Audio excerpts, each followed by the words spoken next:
Fenomena yang kemudian muncul adalah di belahan dunia, saya nggak tahu terjadi di Indonesia atau tidak.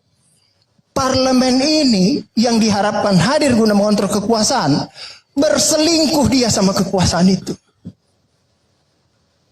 Lalu kemudian rakyat mengatakan, di mana siapa yang menyuarakan suara kami? Parlemennya pun merapat sama kekuasaan.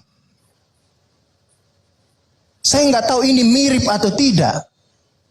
Ketika di negara kita, satu-satunya sumber utama parlemen adalah partai politik. Yang kita sudah berikan kursi kepada partai politik, duduk di parlemen sana. Tapi ternyata partai politik pun masih menginginkan kursi di kabinet pemerintahan. Saya nggak tahu apakah koalisi ini mirip-mirip dengan tanda kutip selingkuh yang tadi saya katakan. Seperti itu. Dalam kondisi seperti ini, maka kemudian kita putus asa, kita sudah kasih kekebalan. Wah, ini sekarang kita kritik pemerintah berbahaya. Mulailah muncul kekuasaan baru lagi. Ada kekuasaan informal yang muncul. Kekuasaan pers. Orang sebut ini kekuasaan keempat, Bang Karni. Inilah yang kemudian menjembatani kita nih. Mengontrol kekuasaan itu. Inilah yang kemudian kita perhadap-hadapkan dia dengan kekuasaan itu. Membantu umat manusia guna mengontrol kekuasaan yang tadinya kita sudah mulai kehilangan asa kepada parlemen. Muncullah kekuasaan pers di situ.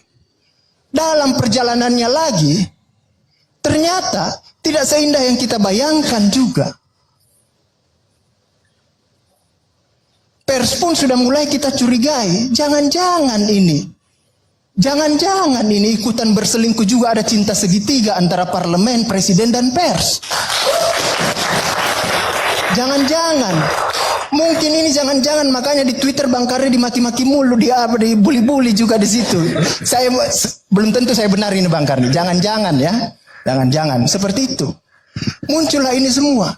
Makanya saya ingatkan, yang namanya kekuasaan itu, dia tidak akan pernah setia sama teman selingkuhnya. Dia hanya setia kemungkinan pada kapitalisme di belakangnya.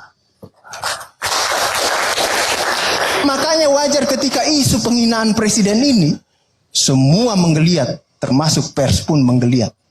Yang tadinya soal biasa memasang foto Pinocchio, mulai juga cemas semua pers terhadap ini semua.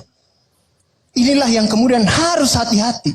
Karena kekuasaan itu yang paling sulit kita pisahkan adalah dia bisa berpisah sama parlemen, bisa berpisah sama pers, tapi sulit kita pisahkan dengan cinta sejatinya yang namanya kapitalisme.